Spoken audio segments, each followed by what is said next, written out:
देखिए, जोधपुर में अगर बात की जाए प्रॉपर्टीज़ की, जोधपुर में बात की जाए घर ख़रीदने की, तो लगातार भाव जो हैं वो आसमान छूते नज़र आते हैं या गगनचुंबी इमारतें भी बनती जा रही है। प्रॉपर्टीज़ जो है वो लगातार आसमान छूती जा रही है। कई बार हम खुद सोचने पर मजबूर हो जाते हैं कि आखिर इतने भाव बढ़ते कैसे हैं।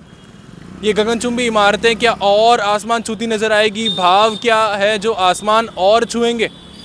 ज़्यादा जानकारी के लिए आज हमारे साथ एक प्रॉपर्टी डीलर हैं, हम उनसे बात करेंगे, हम उनसे जानेंगे कौन सी लोकेशंस पर जो है भाव बढ़ते हैं, कैसे भाव घटते हैं, क्या क्या सारे कारण जो हैं हम आज उस प्रॉपर्टी डीलर से जो हैं वो जानने वाले हैं। देखिए, जैसा कि मैंने आपको बताया था कि इमारतें जो हैं गगनचुंबी होती जा रही है, आसमान को छूती जा रही है और वैसे ही ज़मीनों की बात करें या इमारतों की बात करें, वहाँ फ्लैट्स खरीदने की बात करें तो वो भी उनके भाव जो हैं लगातार आसमान छूते जा रहे हैं। हमारे साथ प्रॉपर्टी डीलर श्याम जी हैं, मैं उनसे बात करता हूँ। सर, सबसे पहले तो ये जानना चाहूँगा कि लगातार भाव जो है, ज़मीनों की बात करें या कोई मकान भी खरीदना हो उसकी बात करें, भाव लगातार बढ़ते जा रहे हैं। ये भाव बढ़ने का जो डेवलप एरिया है, जहाँ रेजिडेंशियल एरिया हैं, जहाँ पे रोज़ दिनों दिन नए कंस्ट्रक्शन शुरू होते हैं, तो वहाँ पे भाव बढ़ने के आसार ज़्यादा रहते हैं और वहाँ दिनों दिन बढ़ रहे हैं। क्योंकि जैसे जैसे पॉपुलेशन बढ़ रही है तो आज हर आदमी का सपना होता है कि मेरे घर का मकान हो।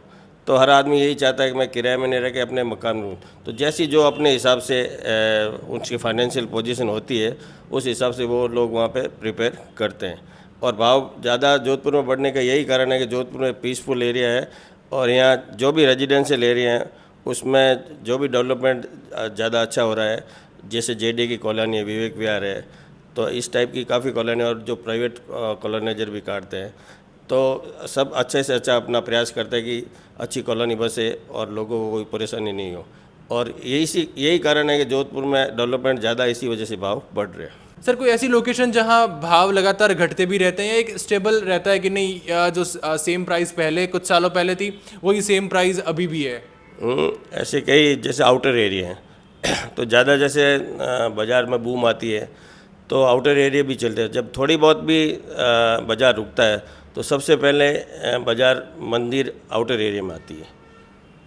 तो सर, ये पूछना चाहूँगा कौन कौन सी ऐसी प्राइम लोकेशन है जोधपुर की, या अगर जोधपुर के ग्रामीण एरिया या बाहर की तरफ बात करें, वहाँ पे जब भी आप खरीदने जाएंगे आपको भाव बढ़े हुए ही मिलेंगे? भाई अपन जैसे पाल रोड हो गई, पाल रोड डीपीएस सर्कल से आगे कम से कम 50 कॉलोनी है, तो वहाँ पे दिनों दिन भाव बढ़ ही रहे हैं। क्योंकि वहाँ पे उसका कारण है कि डेवलपमेंट दिनों दिन वहाँ बढ़ रहा है। जैसे जैसे कंस्ट्रक्शन नए बन रहे हैं, जैसे जैसे कॉलोनी डेवलप हो रही है, तो वहाँ ज़्यादा भाव बढ़ने के चांस ज़्यादा रहते हैं। वैसे कि वैसे पाली रोड पे है, पाली रोड पे भी जालामंड से आगे की तरफ नई कॉलोनियाँ डेवलप हो रही है, जैसे हाई कोर्ट के आसपास। तो दोनों रोड बेस्ट है, पाल रोड और पाली रोड दोनों पे आप इन्वेस्ट कर सकते हैं। तो ये सर, ये भाव बढ़ना भाव घटना किस आधार पे तय होता है? वहीं लोकेशन के आधार पर, वहीं डेवलपमेंट के आधार पर, या और कुछ भी कारण रह सकता है इसका? डेवलपमेंट के कारण, जैसे जहाँ भी जैसे अच्छा डेवलपमेंट हो रहा है तो वहाँ डेवलपमेंट के कारण ही भाव बढ़ते हैं। जैसे जैसे कॉलोनियाँ बसती जाती हैं तो लोग उनकी उसमें जागरूक उस तरफ ज़्यादा होते हैं कि भाई अपन वहाँ पे भी मकान लें जहाँ कॉलोनी बस चुकी है। तो जब बस चुकी होती है तो डेवलपमेंट होता है, और जो डेवलपमेंट होता है तो फिर कॉलोनी ज़्यादा से ज़्यादा लोग अपना घर वहाँ लेना चाहते हैं। अच्छा श्याम जी, मैं एक सवाल आखिरी ये पूछना चाहूँगा कि क्या लगता है कि आगे आने वाले टाइम में जो है भाव प्रॉपर्टीज़ के हो गए या सिर्फ ज़मीन के हो गए, तो कितने बढ़ सकते हैं या कहाँ ऐसी आएगी कि हाँ इस वक्त शायद घट सकते हैं? भाई घटना जैसे मैंने आपको पहले भी बताया, आउटर एरिया में रिस्क ज़्यादा रहती है, ज़्यादा फ्लो होता है तो आउटर एरिया में भी बढ़ते हैं। नहीं तो जब थोड़ा बहुत भी बाजार रुकता है तो सबसे पहले आउटर एरिया में मंदी आती है। और जैसे रही बात रेजिडेंशियल की, तो रेजिडेंशियल में बढ़ते नहीं है तो कम होने के चांस भी नहीं रहते हैं। क्योंकि मकान तो आदमी को घर का अपना सपना हो तो उनको लेना ही रहता है। तो बाकी बाज़ार कभी स्लो कभी फास्ट चलता रहता है।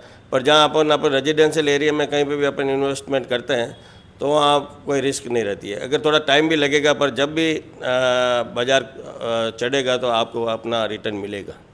तो देखिए ये थे हमारे साथ प्रॉपर्टी डीलर श्याम जी, जिनसे हमने प्रॉपर्टी के बारे में सब कुछ जाना कि भाव आखिर बढ़ते कैसे हैं, घटते कैसे हैं, कौन सा ऐसा टाइम होता है कि जब भाव ज़्यादा बढ़ने लग जाते हैं, कौन सी ऐसी लोकेशंस हैं जहां पर भाव घटे हुए रहते हैं, कौन सी ऐसी लोकेशंस हैं जहां भाव बढ़े हुए रहते हैं। इस बारे में आप क्या कहेंगे ज़रूर बताएं, और ऐसी जानकारियों के लिए द खटक के साथ हमेशा जुड़े रहें।